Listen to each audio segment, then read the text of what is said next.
This morning I woke up early to order myself coffee so my husband could take our son to pick it up and surprise me. Then they went to the grocery store and thoughtfully picked out my favorite breakfast and came home. My husband made half of the breakfast and then asked me to make the other half. No problem. He acknowledged that he was asking me to do the work and still taking credit for the benefit of our kids' experience and memories. It was no problem until he went upstairs to go to the bathroom, and after 45 minutes I walked upstairs to check on him and he was asleep in our bed. He slept the entire afternoon. Later that day I was doing the absolute mountain of dishes, my third load for the day, that's another story, and he asked me to make a grocery list. I asked if he could please make the list because I am in the middle of doing the dishes, and further tried to coax him by using Mother's Day in a playful way. I really didn't want to drop what I was doing to look in the fridge he was already standing right in front of to tell him what we needed for dinner. He knows what the ingredients are, he could easily look himself, but he insisted I help him. I was super frustrated, so I took a deep breath, washed and dried my hands, and then opened the fridge and started telling him what we need. He could sense my frustration and called me on it. I explained that I was really hoping he could make a list himself just this once because I was in the middle of doing the dishes. I explained that when I make a grocery list I just look at what we have and write down what we don't have, and I didn't understand why he needed my help. He started talking over me to say if I had a problem making a grocery list with him I should just have told him. I told him that I did communicate that with him. He doubled down and told me that I need to learn some patience. I smiled and said Happy Father's Day, because it was the nicest thing I could think to say. That completely set him off. He went off on me, refused to get ingredients to make our dinner, bought dinner for only himself and our kids, and has been giving me the silent treatment for over an hour. He says I went too far. Ada? ETA, wow, I did not realize I was going to wake up to so much to read. Thank you for all of your feedback. I have been enjoying my self-brewed coffee this morning and taking in your responses. I have a lot to look over and think about. I know divorce is the obvious answer. Edit 2. No, divorce isn't the obvious answer for this specific incident. Edit 3. I mean the idea of divorce is not solely based on this one specific incident. Several people have commented thinking everyone is jumping to divorce based on this one situation. It is more complex than this one day. No, I'm not using Reddit as a poll for whether or not to leave my marriage. Tell how to make Reddit paragraphs. Both of our mothers are dead, unfortunately. Our children are 6 and under. It is common for parents to help and facilitate the day. 6-year-olds and toddlers can't be responsible for celebrating their parents. I didn't expect anything from him. I know it's just a Hallmark consumerism holiday. People who have commented are correct in saying that this incident is just representative of every other day, but magnified by the fact that Mother's Day was a particularly shitty day to choose to be particularly shitty. I felt like maybe I was TA for making the petty comment. I am ND and sometimes I have trouble picking up on if I did something wrong that I maybe didn't realize was wrong to say or do. Update 1. Since Sunday I have not lifted a single finger for baby Sinclair, my internal nickname for him. Unless it directly impacts our kids, every time he requests my help or to do something for him that he can do himself I just use my absolute sweetest voice, let him know he does. He need my help and I believe in his ability to complete the task himself. Then I smile and walk away. The third time I did this, he said I was making him uneasy. I could not help but to LOL, which made him announce that he felt more uneasy. I know it wasn't kind, but I calmly told him he is a pathetic human. I told him I'm sorry it has to be me, but someone in his life needs to tell him to grow the fuck up. I told him I care about him and I love him, but I will not tolerate being treated with disrespect even one more day. He said I am abusive. The actual audacity. I spared the divorce conversation, for safety and because I have said many times before I want to leave and financially it isn't possible right now. Side note, I tried to leave last year because he was making me feel unsafe and his behavior was erratic. I went to the emergency room in a mental breakdown and told them about the abuse, which they noted in detail on my file. They asked about any plans to escape and I told them I had it covered, and answered their questions about my plan. I had been planning for our escape for a year leading up to this. They told me they had to document the reported abuse in my file. I asked them to check my chart to make sure it is not tied to his account. They looked at it in front of me and said they made sure he wasn't on my emergency contacts or attached to my chart in any way, but then guess who got an email with my chart notes detailing his abuse and my exit plan before I even got home? I had to cool things down and start over with a new plan that I kept entirely to myself. At this point though, he knew I had saved up money to leave, so most of my savings was depleted within a couple of months. I eventually left with our kids with far less savings, and it didn't take long for me to realize I could not sustain the cost of my original bills, still in my name, and new bills in addition to legal assistance and the overall cost of starting over. Our leaving caused him to spiral and he went back to therapy. Soon after, we started to dip our toes into visiting each other, mostly because I didn't want to leave our kids with him. We stuck to outdoor public activities as a family. He has always been able to wear me down and talk me out of a divorce, and this ended up no differently. Even though I know I'm not an anomaly, I felt ashamed and like a complete failure for going back. Surprisingly, he never actually changed. Anyway, back to present day, I began to gray rock to throw off his cycle of attempting to rope me back into the argument from the other day. I have calmly listened to him gush over his love for our family, and how much he loves and appreciates me and thinks I am an amazing mom. He says he loves me, but all I hear in my head is his voice screaming fucking bitch at me. It all sounds so obviously disingenuous. I told him his words mean literally nothing while his behavior is the same. It's like saying waffles have legs.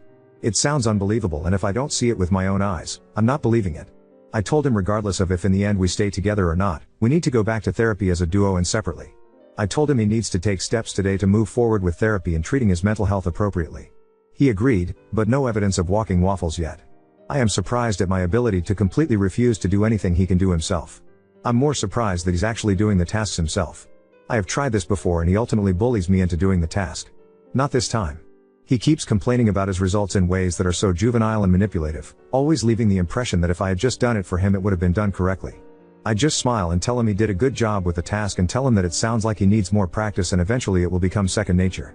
I am feeling his attempts to make me miserable, but it is rallying right off of me. At least for now. I cannot express enough how much I appreciate the support and validation here. I appreciate the married people who have shared what their day was like on Sunday, and every day, as a healthy couple. For those of you who have asked why I am taking to the internet with this in the first place, I have been isolated from my circle for so long my relationships no longer exist. I have limited family period, and no family nearby. My mom is dead. My dad sucks. My siblings mostly suck. I have no friends. I work virtually and don't have friendships with my coworkers because we rarely socialize and have opportunities to bond. I don't have opportunities to interact with adults very often. Isn't that the beauty of the internet?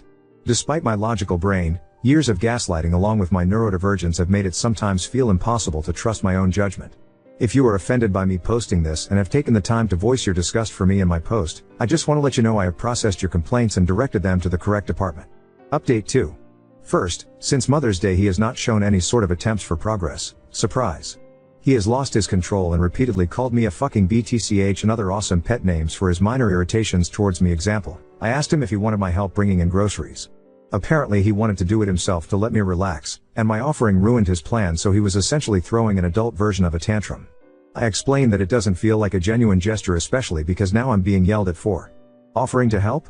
LOL. Okay, pal. At one point I became petty, whoops, and told him to use I statements because that's his go-to therapy speak that he uses on me as a dog whistle during arguments and therapy appointments. He lost his shit, which then made me laugh because I literally do not understand if this is really his perception of reality. I can't take him seriously. I find myself laughing more now than ever, and it's not to mock him, I just can't control my disbelief and don't know how else to cope at this point. Second, I have realized that while I do love and care about him, it is clear that he does not respect me as a person, a mother, or his partner. He doesn't respect our kids. I can't realistically continue living with someone who tries to control my entire life. What kind of life is that to live? I took advice from many comments left on my original post and reached out to friends and family I had been isolated from. The reception was better than I anticipated. I didn't expect the hurt I felt when I found out every single one of them said they wondered if I was in an abusive marriage, but not one of them ever asked me directly when I completely withdrew. I don't blame them, but it was hard to ignore the pain I felt from that. This was also a reason I never reached out to anyone when things got really bad. It seemed like they have their own lives to worry about and clearly weren't concerned about my absence. A couple of the people I reached out to were lifelong friends that I had to formally end friendships with when I started dating my husband because of his jealousy, and I never got to mourn those friendships. It felt like a piece of me that had been broken began to heal. Anyway, it was a positive step because some of my family members were relieved I opened up to them, and now I don't feel so isolated and alone. So thank you to everyone who encouraged me to do that. 4. I am not sure what my next steps are, but I am feeling more confident in my path forward. Now on to second story. Encountered my father's funeral thief turned friend. We bonded over loss, exams, and surprising dinners in my apartment. 2 years ago, I returned home from my father's funeral. As soon as I opened the door to my apartment, a guy holding a crowbar came out from my kitchen holding my TV. I live in the city, so robberies are common. The guy began shouting at me and he clumsily dropped my TV and began holding the crowbar like it was a baseball bat. I was so stunned at what was happening that I didn't move. The guy screamed at me to empty my pockets. From the stress of the last few days with my father passing away, I simply started crying. Not out of fear at what was happening, but because this was literally the worst time of my life. The worst moment. The worst minute and second. While crying hysterically, I gave the guy my wallet. I just sat on my floor and hugged my knees and told him, through my tears, to take whatever you want. He hesitated, looked down at me. He dropped my wallet and sat down beside me. Immediately, he began to comfort me. He began to apologize. He put my TV back on the table and told me it wasn't damaged. He told me that he lost his job and that his mom needed medicine that he couldn't afford and that they were homeless. He told me all of this while I just wailed. I cried for my father, who was lost. I cried for my future, for it was uncertain, and I cried because my home had been intruded on in the most violent way. For a good 10 minutes I sat on the floor with a guy who had every intent to rob me, telling me that it would be okay and that he was sorry. He begged me not to call the police. I just started screaming at him to get out. He ran away so fast that he left the crowbar. I threw it after him as he ran down the street. 2 days later, I came home from work and he was sitting in front of my door. I was so terrified that I pulled out my phone, but he had this look on his face of I'm not sure how to describe it, remorse, regret. He told me that he told his mom what he did, and his mom made me some soup. He handed me this tiny bowl wrapped in tin foil. Again, I was stunned and overwhelmed and angry that I slapped the bowl out of his hands and it shattered on the floor. I told him to leave or I was calling the police. He left. I remember, he looked upset. I left the soup and shattered bowl outside my door, almost as a warning for him to not come back. About 3 months after that, I got a note in my mail slot from the guy. He told me his mother had passed away and that he was no longer homeless and that he had a job. He wanted to repay me for breaking into my apartment. He wrote down his address and told me that I was welcome to break into his place if I wanted, but he didn't have much stuff. This all overwhelmed me. I threw away the letter, but I remembered his address. I remember walking by there one day, out of curiosity. It was a ratty apartment building across the city. He was walking up to his room and he saw me. He waved. I turned away and left. He ran after me, apologized again. Told me that he never meant to do what he did. He showed me the program from his mother's funeral that he kept in his wallet. He wasn't lying, she was real. He was real. He was a real person. I don't know what it was, but I believed him. We slowly began to grow together as people. I can't describe it. After a year of maintaining communication and learning about who he was, he enrolled in a local community college and began taking courses to earn credits before applying to university. I helped him study for his history class a lot. He's great at math and science, though. I never invited him over to my apartment, however. No matter how much I got to know him, I was still afraid of him. And he knew that. He knew that I couldn't trust him. But tonight, we went out for coffee because he said he had an exam in his World Civ class. When I got there, he said he forgot his book. We just talked for a bit, we laughed, and then he told me he wanted to cook for me. On a whim, I decided to invite him to my apartment. After picking up some things from the grocery store, he came over. I was so nervous that I was shaking. He noticed, he squeezed my hand, and then he made dinner. It was amazing. We talked, we laughed, we sat in the floor and watched a movie on the TV he tried to steal. We made jokes about it. And then he told me that he missed his mom. I gave him a hug. Then he left. I don't know what I feel, but I do know that I can't give up on people anymore. Some people just have the shit end of life.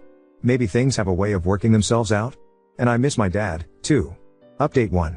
I'm meeting with him tomorrow at his work, while he's on break, to give him some old study materials that I have from a literature class I took in college. It's all so normal, and I'm not afraid. My dad was never afraid, so I shouldn't have to be. I choose not to be. Update 2. Last night, I showed him the post and some of the comments from you guys. He was a little apprehensive about this place, and the fact that I had shared this with the entire world. But the comments really made him so happy. He wanted me to thank you all, and I tried to get him to make a post of his own, but he thinks it's too weird. Plus, he considers himself a bad speller. I just wanted to update everyone with this little unimportant tidbit. My dad's birthday is in a few weeks. I always have to prepare myself for it year-round, really. But this year is different, because I know I have people to support me. Especially a really close, new friend, who came I'd like to say out of nowhere, but he really just came out of my kitchen holding a crowbar. One more thing, when I showed him the post, he looked up at me and went, "Wait. It was a date?" And I got so embarrassed. Then he laughed and told me that he was relieved, because he thought it was a date.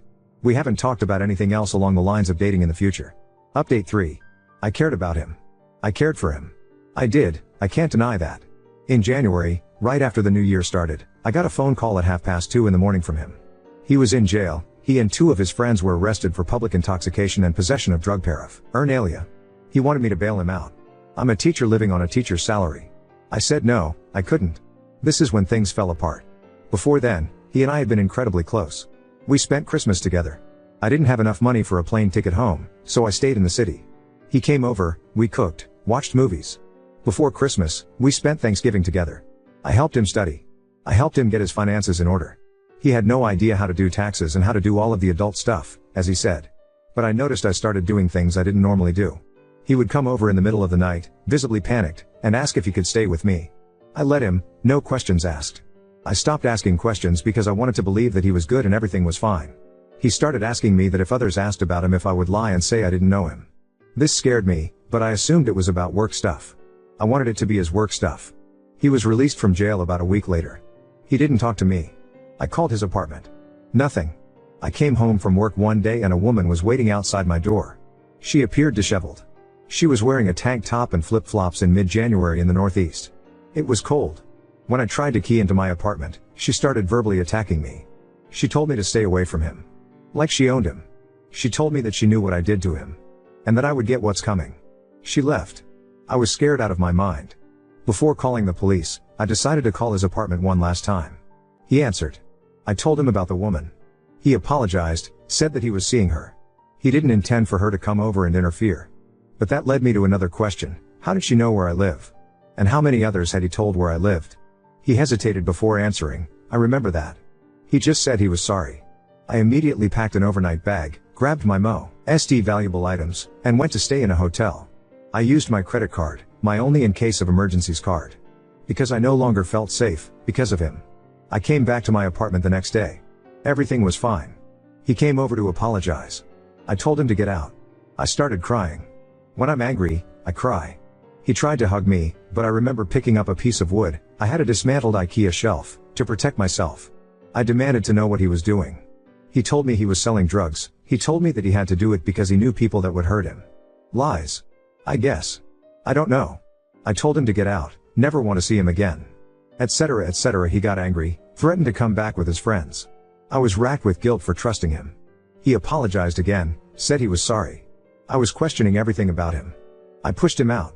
Locked the door. The teaching program I'm a part of rotates teachers in and out of schools across the country. Last year I put in a request to move across the country to be closer to home. 2 weeks after this encounter with him, I found out that my request was accepted and I was set to leave in March.